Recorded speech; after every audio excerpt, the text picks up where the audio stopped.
Welcome to the B-Sides and Beers podcast.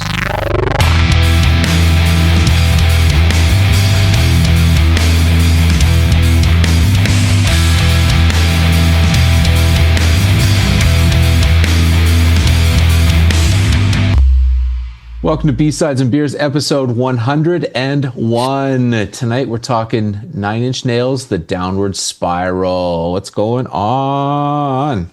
Hey, man. Hey, dude. How you doing? Good. Stoked for this one. We've had a few setbacks here, but now we're back and rolling, and we're doing so. I just look at it as more time to research and exactly. compile and listen to this album and take it all in. Exactly. Because that's what I did do. Yeah. Oh, yeah. I must say we're all in fairly good moods considering the tone of this album. Yes.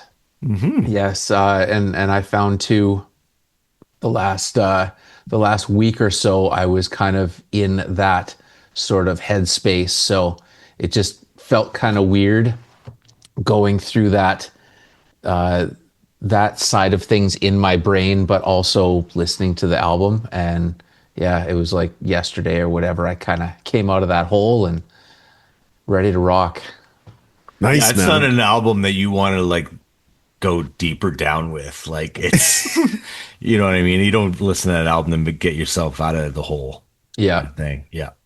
Yeah, well, it definitely follows a path of shit that I've gone through, not necessarily the drugs and the killing and the yada yada, but the depression side and the whatnot. So I mean, it's having the insight of dealing with some of that a little bit, to understand what's going on or what he's trying to say. So there you go. Yeah. Would you say it's almost like the blues? In the sense that, you know, you had a way to express yourself or at least reflect? No. Okay. Because it wasn't an expression type thing. I don't know if either of you have ever dealt with depression, but the only thing that I can really say that it is it's almost like if you've seen the old cartoons where it's got the devil on one shoulder and the angel on the other shoulder. Well, it's just the devil on the shoulder, and it's just, you know, it's talking shit, and it doesn't matter what you do. You gotta try to ignore it. So, wow. Okay. Yeah.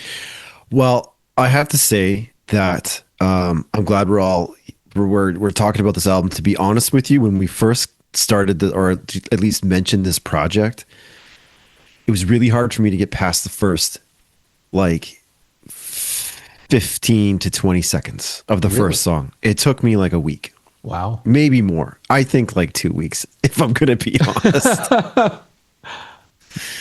I just was not in the headspace for it. I couldn't. I mean, younger Dana loved this album. Yep. I have fond memories of like ripping down Highway 2 or Queenie Road or whatever it's called, with it blasting in my truck, and loving it. But I'm different Dana now, and I probably haven't listened to this album in God knows how long, maybe even a decade. Yeah. And it was just, it was literally the abrasiveness. It was so abrasive. I could not like pull out a melody, and I just couldn't do it. Really? I listened to extreme metal instead before it doesn't make any sense at all. Yeah. I'm really into like Bury Tomorrow, but yeah. So that was my first shot at it for at least a couple of weeks. I couldn't even get past like the first 15 seconds. Wow. But did you eventually get through it front to back in the last couple of days? Yeah. In different modalities, headphones, background music, monitors. Yep. I definitely appreciate it now differently, where like I could get through a workday with it playing in the background just fine. Right. Yeah. Yeah. Well, it's definitely not that kind of an album where it's just, you know, when we were younger and listening to it and we didn't quite understand what was going on. I mean, the things that stuck out to us were super cool, but we didn't really get the depth of it. So, and now thinking back, it's like it's not something you would just put on while you're doing housework, or like it's a front to back. You need to focus on this album to get out of it what Trent intended, I would think. Yeah. So I Yeah. can see how it would be hard. I listened to it. I was weeding. That's kind of what was the first time I threw it on. I was weeding outside and I was like, okay, I'm going to throw this on the headphones, going to listen to it. And like, it took me back, like, because same thing like you, Dane. Like, I hadn't listened to this album in its entirety in a long, long, long time. I've listened to all the hits. I've heard them in different, on the radio or whatever. But like, I haven't listened to it in its entirety. And that first little bit too, I remember thinking at the time, I thought it was like some like dominatrix thing. Like, Right. In Yeah, yeah. 95, 96, when I listened to this album, that's what I thought it was. And I was like, when I looked it up, like last week. And then I found the scene. I wanted to see like what the scene was in the movie. And it's just like, it's just a robot like beating the shit out of this guy in Yep. prison. Yeah. And it just like gets faster and faster. And it's just like, and it's a George Lucas movie too. So it's kind of like, it's a little odd. And Yeah. the whole thing kind of has like a Logan's Run kind of feel to it. But it's just, it starts with that. And then like, and then like a sound like a gunshot that kind of kicks you right into the music, right? And it's just like it's in your face, and like you said, it's ridiculously abrasive, like throughout the whole album. But there's so many like of those, there's that reoccurring melody that I didn't really pick up on until like this time that I listened to it, right? Yep. Like the one that comes in the major key, the one that's in the minor key, and then the one Yeah. that's all like kind of messed up, and I don't even know what key it is. Yeah. Right. Yeah. Like it's stuff like that happens. But yeah, I mean, it was, I think that too, it needs to be listened to in its entirety to be fully understood. I don't Absolutely. think you can take those tracks out of there and, as you want to take Closer, you want to take Hurt, like, I don't know, like it's, I don't know what I lost my train of thought. Those songs, the quote unquote hits, they lose all weight when they're not in the front to back album. Yeah. Yeah. Yeah. Yeah. Especially in like a quote unquote concept album too, that like you need to listen to appreciate, right? Yep. Like yeah.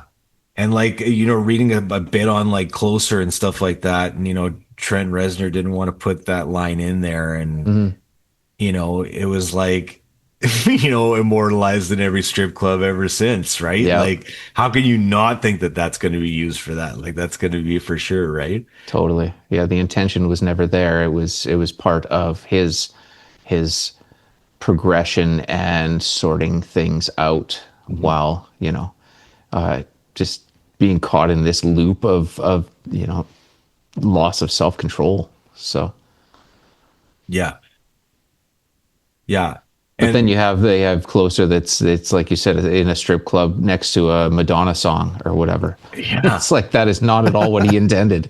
Yeah, right. It just kind of became its own thing on the side. Yeah. Right. And he probably hates that, Yeah. but it's going to happen based on that lyric alone. But I still remember that was like, that was a dangerous lyric even in 94, right? Like that was, that was crazy. And I remember that was the like second song played at our high school graduation. Oh yeah. I'll never forget it, man, because Yeah. my grandma was still there, and like they, like it was still that early in the night where it was like you're still kind of dancing with the grandparents before they go home, and then that song comes on, and you've heard the not very good edit of that and it's just like it hits even harder when you like try to edit it. It's like emphasizes it even more, right? This is not the radio edit. Yeah. And I'll never forget it because the first song that they played was Getting Jiggy with It.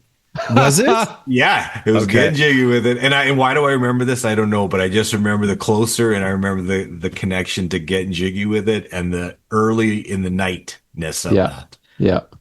Yeah. Oh So wow. For some reason, I thought it was "Beautiful People," Marilyn Manson, but maybe that was a little bit later on. I do yeah, remember that song being played, but yeah, I do too, actually. yeah, I do remember "Closer" being played too, and Yeah. it being fairly cringy, but at the same time, Yeah. I think we all Yeah. had a little buzz on, so it wasn't bad. It Yeah. just sort of like kicked off the night. Yeah, Yeah. the vodka slimes are going down pretty good. Yeah, the vodka slums. I was actually surprised at, and like this is just stuff I forgot, but how many like number ones, or not number ones, but at least like rememberable singles that came off this. Yeah. Like March of the Pigs, that's like their anthem as far as I'm concerned. Closer, Hurt, three. Yeah, I don't know if they released any more than that. Okay. But they were all three of them were super memorable. It wasn't like, you know, usually that third single comes out and everyone's like, yeah, okay, Yeah. this is pretty mid, but Yeah. Well, Yeah. you got two songs on there that are very dark instrumentals.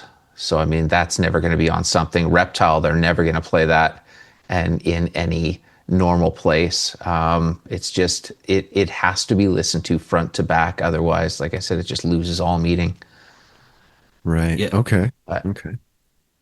Yeah, that's it exactly. It loses all yeah, meaning. But I think too, kind of, and Mike, you just reminded me of that too because you talked about kind of going back on this album when you were younger, and like released on the same day as Super Unknown, yeah, and couldn't that debuted at number one, and then this was number two, and couldn't get past that as far as the rock side. Couldn't beat Mariah Carey on the other side, but who could? but So. it was never meant to be that kind of an album, right? No, but I So just mean like yeah, for Super Unknown, that was another album that we discussed that had completely different meaning at age 14, 15, oh yeah, 16, and then you listen to it now and those lyrics hit hard.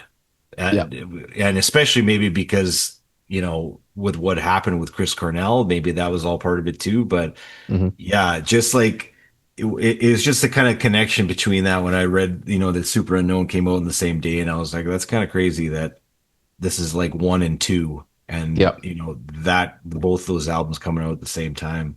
right. Yeah.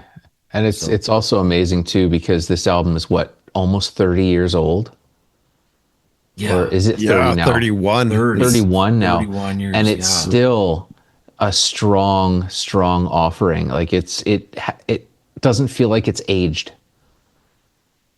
Yeah, I mean, it was definitely before its time. And you take a look at, he was, for most of it, he was just going straight into the computer, straight into Pro Tools, I think.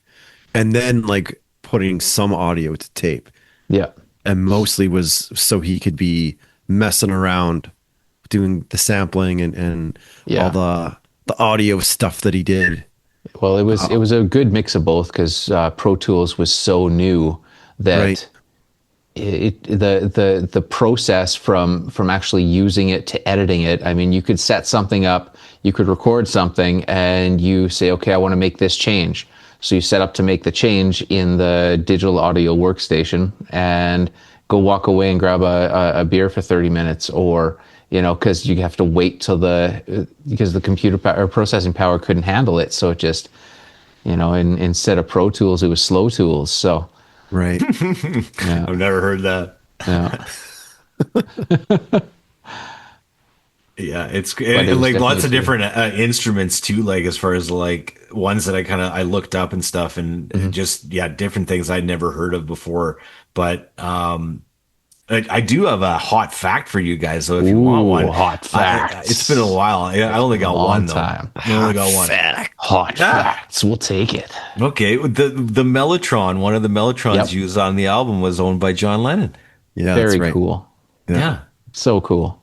Yeah. So, but I looked those up, and like, I just love looking at those like old keyboards and old synths like that. Like, it's just crazy. And like how specific, like that only this unit could do this at the time. Right. Right. Like, Right. and only make that sound. Right. But Yeah. So And- I don't know. I don't know much about synths. Is that like you have like a studio full of synthesizers? Do you buy like an entire synthesizer because it can make that one sound that other synths can't? At the time, pretty much. I mean, you were so limited to that one piece of gear, and it's amazing that so many artists were able to use these pieces of gear because they were so ridiculously expensive at the time. So it's not like as an artist you can go out to a music store and just buy it. You had to make sure that you were working in a studio that already had one. Right. So yeah, right. and I think too, Dane, like, yeah, it's just like you always heard that like they can't reproduce the sound of like a Hammond B3 organ, right? Like you can't, Right. Yeah. you can only try to replicate it, kind of thing, right? Like that kind of thing. Maybe a Fender Rhodes, like nothing sounds like it, right? Like it's just, I don't know. Like maybe the technology exists now that it sounds exactly like it. I don't even know what I'm talking about, but you know what I mean? Like it's just like something about the instrument, the live instrument, that maybe can't be captured. Oh, totally. And when you look at those synthesizers, it's not like you could just flick a switch and come up with that sound, or there wasn't like presets built in. A lot of those, they had these rigs where it had a keyboard attached to another board that looked like an old phone switchboard, and you had to move the cables to switch and combine to make these sounds, and to change the sound waves from a wavy wave to a blocky wave to and then changing the speed, and then hit your chords on your keyboard to make that specific sound. So you kind of had to create it yourself as you went with the hardware. That sounds like fun. Yeah. Yeah. Very cool. And like actual creation, rather than just going and then having the song done for you. You know what I mean? Like pressing a button. Yeah. No presets back then.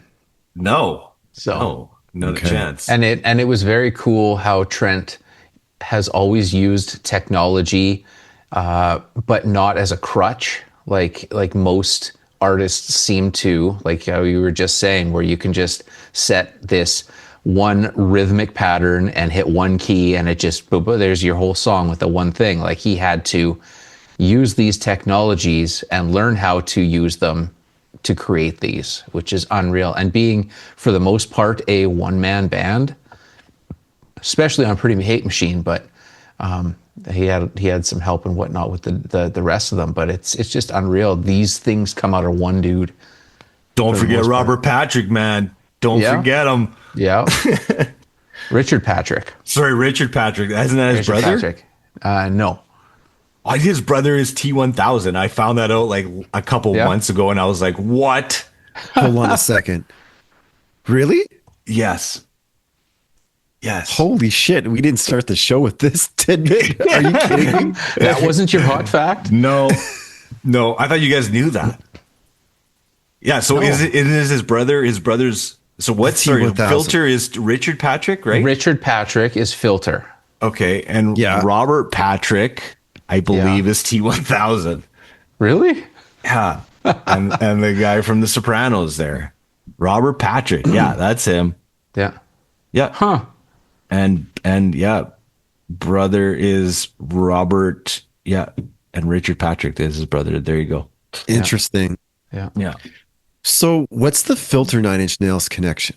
So Richard Patrick was with Trent through Pretty Hate Machine, and mostly live. So like he was kind of, Trent did the majority of the album, but he had places in there, and then he was full on as a live musician, mostly guitar player, or keys or whatever he needed. And at some point, Patrick was getting a little fed up because he wasn't getting really paid at all. I mean, he was basically a session player for the most part, just a hired gun. And he kind of got tired of not getting money and having to sleep on floors and couches, and he just got tired of that life. So he he was talking to Trent, and Trent said, well, if you're unhappy and you want to make money, go write, why don't you go write your own album, kind of thing, like in sort of a pissy way. And he just kind of did it, and he left, and then he did Short Bus, and the rest is history. So yeah, interesting. Yeah. Hey man, such a great album. Such a great album. Yeah, that's the single off that one, right? Yeah. Oh yeah. Yeah. There's a bunch off of that though. That whole album is solid. Yeah. The album covers just burned into my head, actually. And that goes back to my very first concert we've talked about before, was Ozzy, and Filter was opening for them for Short Bus. Yeah. That album's good. Title record is good. The Amalgamate is good. I didn't like their second or third at all. There was a couple little hit and miss, but like Welcome to the Fold and stuff like that. I like that. Yeah. Still good. Now I want to go check it out. Yeah, the first three albums, give them a spin again. A Short Bus for sure. Title record, they kind of go in that order. The Amalgamate's probably the third, and then it starts getting not good. Yeah. Goes and then south. Well, and going back to this, it's amazing that Trent was able to rent the Tate Murder House there to record. Like that's so still weird. Creeps me out, man. It still creeps. Like, can you imagine? I think he regrets like now having done that, but I don't think so. I think it was the right vibes for the right album. No. Burn, like they tore it down or whatever too. Yeah, now. Really? After he was done with it, a bunch of years after, they just tore it down, and then someone else built there. But yeah. I mean, it goes obviously with it, right? Yeah, like it's in line with everything that's happened on there. But weird. And I wouldn't want to do that. It's like recording in the Shining Hotel or something like that, right? It's just like no. Yeah. Oh, I don't know. There's just so much heavy wrong with that. vibes, man. Yeah. And Marilyn Manson shows up with a 6-pack of beer, and you're like, yeah. Well, he was in scary. on that. He was in on that recording session too, with the singles some of the singles came off of Wish. right. You see the what video was that where he was I Gave Up. Yeah. And it was, it's Richard Patrick, and it's Trent Reznor, and it's Manson, and they're all singing and playing guitar, and it's computers. Someone puts in like a floppy disk and hits a green button, and they're like, yeah. That's all I remember from that early Pro Tools. That's what they had. So yeah, that's awesome. Man. Yeah. Okay, can I just throw this out there though? Like when we're talking about listening to its entirety, I don't know, and this may be an unpopular opinion, and I'm just going to throw it out there because after listening to it 10, 15 times, this is how I felt. I just don't feel like Hurt belongs at that spot. And I understand why it's there, and I understand the significance of it, but like when you're listening to that and it's like in your face and abrasive and everything, and then that song comes on, it just feels really out of place to me. And I fully disagree. And that's okay. Because it goes full on for me, and then it's kind of like a hard stop, and then I can't even listen to it. It's like it's necessary because you have to look at it in the grand scope of the entire album. Going track to track. I mean, it's with Mr. Self-Destruct, where it's he's kind of struggling and losing self-control, and he's battling that devil on his shoulder, that depression, just constant voice. And then you go to Piggy, and it's almost like it's his alter ego, / depression is, calling him nothing. You're calling him a pig. You're calling him like he's not human. And then you go to Heresy, and this is, it's showing his disgust with religion and that level of breakdown. Like it's just going down the whatever. What is this? The downward spiral? 14 levels of hell kind of thing, right? And then, March of the Pigs is just his whole breakdown of, he's deprogramming himself from society and, the consumerism of things, and how, nothing really, like, life is so meaningless because nobody's really doing anything other than focused on themselves and consuming, right? And then Closer, it starts to get darker, where now he's trying to find an escape from the darkness, right? So he goes into brothels, or street whatever, right? And then Ruiner is kind of like a battle between him and his inner demon, and it's knocking him down even more, right? So it just keeps going. And then you've got the Becoming. It's like a transformation between, from human to machine, where everything's breaking down, and he's accepting that, I'm no longer human. I'm just, right? Now I'm just a cold, loss of empathy and feelings, right? And then it just gets darker and darker and darker. And when you get down to Hurt, it's like, okay, this is what happened after he killed himself, right? Content wise, I get it. Yeah, I mean, it just shows step by step.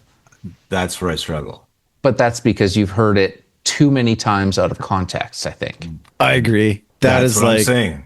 The summer of '94, it was on Much Music all the time, because that video was pretty cool, with like the decomposing whatever. I think it was a deer done in like a whatever sped up. Yeah. I just remember that. Kind of looks like he's on a stage at the beginning, or like behind it in like a theater. Yeah, I always thought like that must have been the best concert ever. Totally. But that's how I remember that song, out of context. Yeah. Mm-hmm. And maybe that's it. Maybe that's why.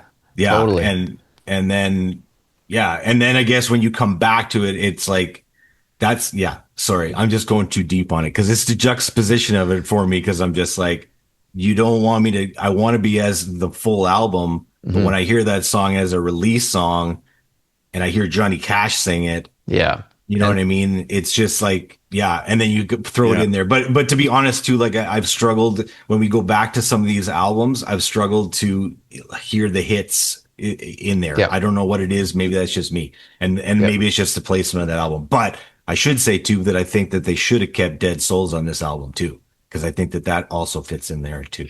And I love that song. Which one is Dead Souls? Well, Dead Souls was the cover, wasn't it? It wasn't a Cure cover. It was released on the Crow soundtrack. Yeah, it's a New Order song, isn't it? Is it New Order? I think so. Yeah. Okay. Yeah. On the Crow soundtrack. Yeah. So with that, I because it's a cover, it would not have fit. And you know what? It's good. It's guitar based. Yeah. The whole thing's pretty much guitar based when you think about it too. So that doesn't fit with that whole album either. But I love that song. I think it should it's be so good. Yeah. Yeah. But I think that's it in the end. I think it's just a release song that lands at the end of the album, and I don't know. I can't listen to the last song on the albums, on lots of albums. Maybe that should be an episode. Yeah. The songs I can't listen to anymore. Yeah. Part 1. Yeah. Yeah, but I mean, you can hear, they talk about The Wall, and they talk about, David Bowie Low as being, heavy influences on this album. And you can definitely hear that in here, right? Like, you can tell, like, okay, he's got the kind of the Bowie falsetto voice on one of those songs, right? Forget which one it is, but and that, nothing wrong with that. And there's, other kind of melodies that he's kind of got that are in there that are David Bowie style. But I mean, can you imagine that show with Bowie and Nine Inch Nails playing together when they did? Yeah. The release that they did. And I think they did for sure they did one concert together that I was able to find, but right. Yeah. Unreal. I forgot about that. Yeah. Yeah, and sorry, do you guys know the timeline of when this album came out in relation to Woodstock 94? What came first? The album This came, was, yeah. right? So they performed this album at Woodstock 94. Yeah.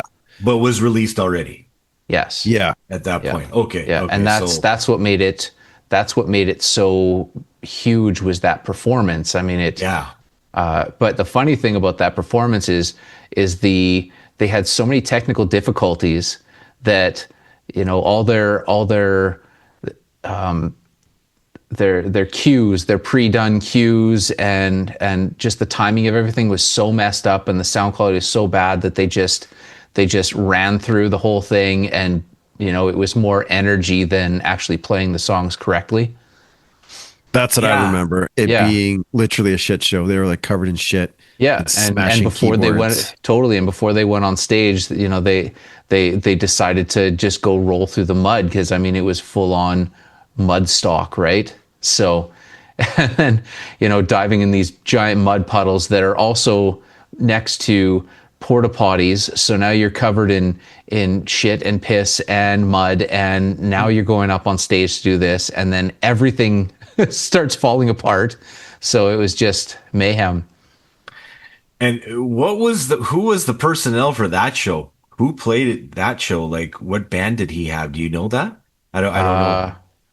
I don't know, because anytime that he does live, he hires, like, it's all hired guns, right? Yeah. So, There you go. yeah. There it is. It took me a while to get it up, but like that looks disgusting. Yep. Yeah. But it was a great performance. All right. Unreal. Yeah, it's still cool going back and watching those things. So, Yeah. Yeah. And so yeah, can you imagine if everybody had, you launch this album and then you get to go on pretty much the biggest stage there is, I'm assuming of the year, yeah. to go and promote this album and go and have a performance where you play your ass off and go roll in the mud. Yep. Pretty good promo. 100%. Yeah. Like where can we get one of those kind of thing, right? Like, Yeah. Nobody else on that bill matched that energy. So no, it was right? definitely a stitch in time, which is super cool. So I'd say Green Day was up there, but yeah, I mean, Green Day little was different, kind of but yeah. a little different. I Yeah. remember the Nine Inch Nails one was like, whoa, these guys are, they're like Yeah. serious. Yeah. Yeah. They weren't goofing around. Yeah. Who was the headliner of 94? What was like the big act? Chili Peppers were in the light bulb costumes.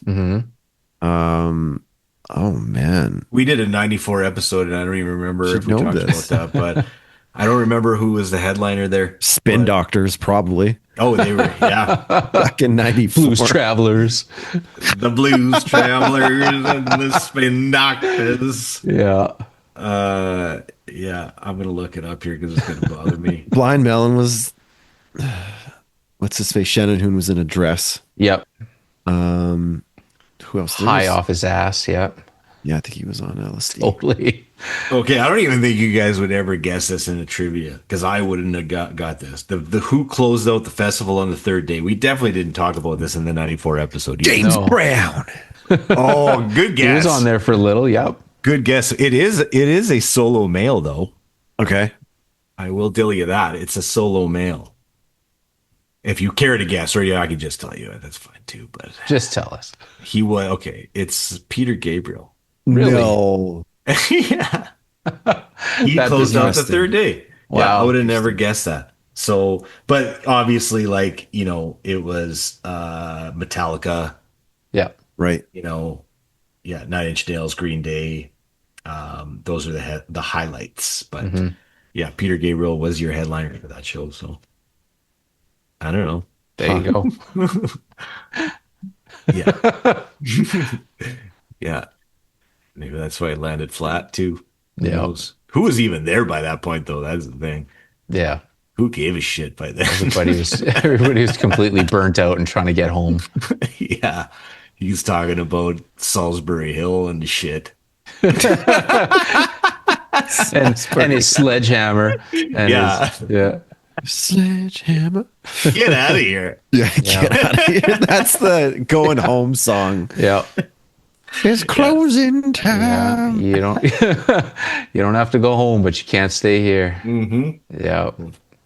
Okay, so I've always wondered about the artwork on the album. Does anyone have any info on that? I've never really looked into it, but It's called Wound. it's called the art piece itself is called Wound. Yeah, that piece of Interesting. art is called Wound. Yeah, and I just kind of looked it up just to see what it was about. I can't tell you artists or anything like that, but it was just kind of supposed to invoke like kind of like disgustingness mixed with like calm. That was kind of the idea of it. Okay. So yeah, and then I kind of went back too because I couldn't remember. I only had a ripped copy of this, so I never had the actual version of it. I don't even know where I got the ripped copy from, to be honest. But the back cover, I wanted to look at that too, and it's got like a moth or a kind of like something on the back there. Yeah, and then it's the CD itself has got like the coil, like the coiled whatever the hell that is, that thing that's Like on a rope like the, almost. yeah, like the further down the spiral kind of album. Oh cover. yeah, right. Yeah. Yeah. Yeah, that coil looking thing, and then like a clear jewel case, Yeah. and then like kind of like the same kind of background with that like yellow. Yeah. Anyways, I always go back and look because I'm like I never had that, so Yeah. I remember Well, that seeing was- it like a party, but that was it.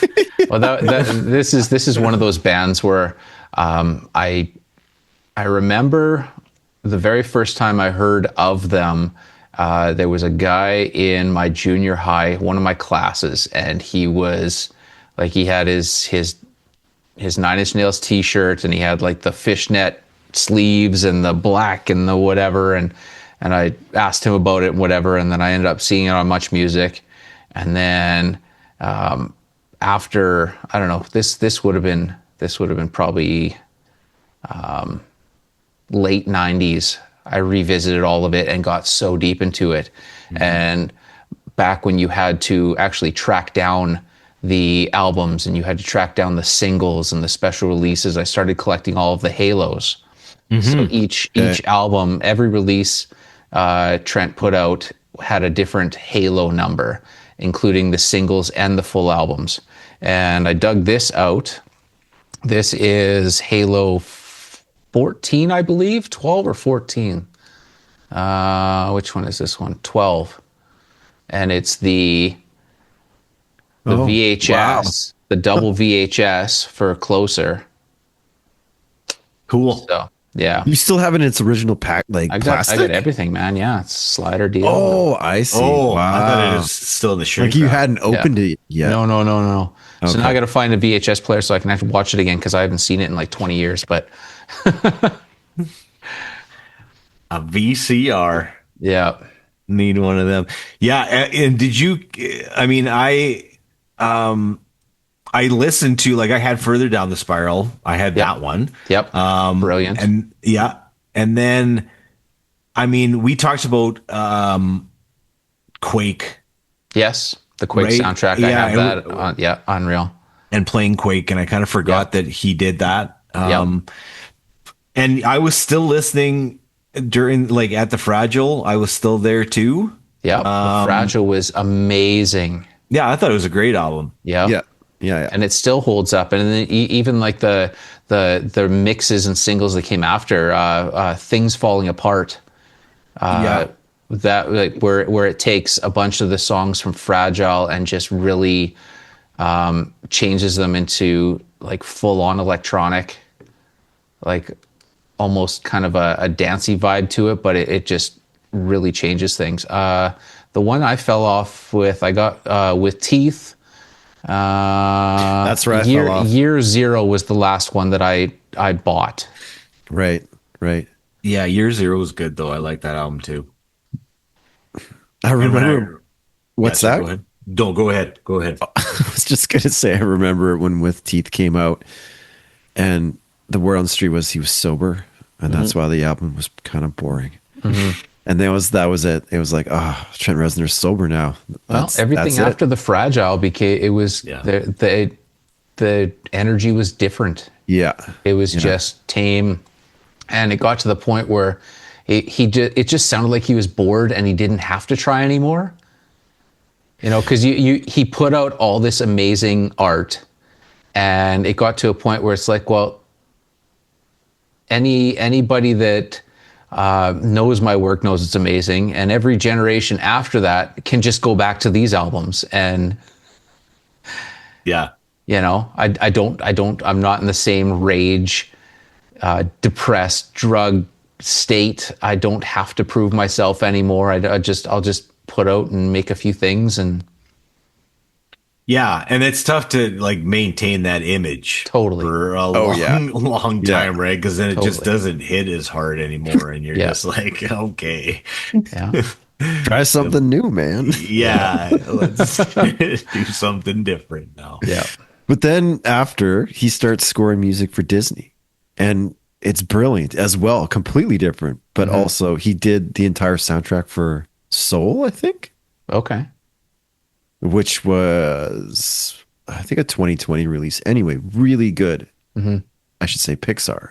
Pixar, yeah. Yeah, and I'm pretty sure he did all of the music for that. And he's done some other, I keep wanting to say Disney. I'm pretty sure I'm right on this. I think you are too. I remember seeing that along the travels. Yeah, I don't follow things Disney, so I don't know. Out. But yeah, he's done a lot with soundtracks and whatnot, which, I mean, he's got the creativity. Why not do that? Do some video games, do some, they're very cool outlets. Right. So I got to circle back to this because this is even more bizarre. So he did do a lot of the music for Soul, but also with John Baptiste, who's like that He was jazz the late night piano late night guy. Yeah, exactly. Both of them wrote the music for Soul. Interesting. So yeah, I remember hearing like John Baptiste in an interview saying that he's like a big fan of Trent Reznor and wanted to work with him. Cool. And then they did anyway. Yeah. Yeah, he can do whatever he wants now, right? And that's exactly. That's the ultimate. I think he obviously has earned himself the right to be able to do that, but he's kind of in that Jack White kind of status where he can just do whatever he wants. And yeah, good analogy, Jack White. Yeah, yeah, they're kind of they're well established. They've got their own stuff, and yeah. They got a body of work that you can go back to, like you said, and take a listen to this. Yeah, I'm a legacy act now. Exactly. Is he touring? Does he tour doing any of that stuff now? I don't know. I think he's still touring. I haven't looked in a while. Yeah. Like, it's not something that I even ever hear him coming like to Vancouver or anything like that. Like maybe big festivals or something. Oh, maybe. That's what they all do now. What they all do. I think he's doing the Ozzy Osbourne farewell show. And okay, I'm sorry. What's that all about? Is Ozzy going to be on stage? Apparently, Ozzy's going to do like 1 to 3 Sabbath songs and maybe 1 to 3 of his own, and that's it. That's elder abuse. Well, this is his goodbye to everyone. Good, Well, I didn't know that. I didn't know he was going to be on stage. From what I understand, that's the plan, unless he's too sick to do so. But right. So far, it seems, because this is going to be the last. Like they've got the entire original lineup for Sabbath, and they're going to do a couple songs apparently. So that's crazy. That's amazing. So yeah, that's wild. Yeah. Yeah, but I mean, as albums go for Downward Spiral, I guess as albums go for a themed album, like it's unreal. It's unreal, and it's so high up on any tier list for a front to back piece of art that I don't think could ever be touched, really. And that's fair, man. Yeah, and I think that another, thing that exists in 94 and during that time, and all these things that we've talked about over 101 episodes that can exist all within the same time as Meatloaf and everything else that we've talked about. This obviously is another one that stands out, right? Yeah. Released in the same day as Super Unknown, another important album. These are all like in that same time and all have a place Yeah. You know what I mean? It kind of feels like that. And this is another one where I hadn't listened to it in a long time, so to come back to it and listen to it. I don't know if I'd listened to it in its entirety like that really ever. Yeah. Maybe Yeah. ever. Yeah. You know, I probably jumped around a lot back then too. So, Yeah. you know, and I don't know if it's like that for you guys on Spotify, but like if you start the song, it'll have like a split second of the previous song on it, like at the very start of it. No, Does it I do don't that get on yours? No. Like it'll like if you listen, it's a continuous listen if you listen to it from front to back. But like if you just Right. clicked on a track, it Yeah, like no, I gives don't you get like a split second of it. Huh. I think I know what you're talking about.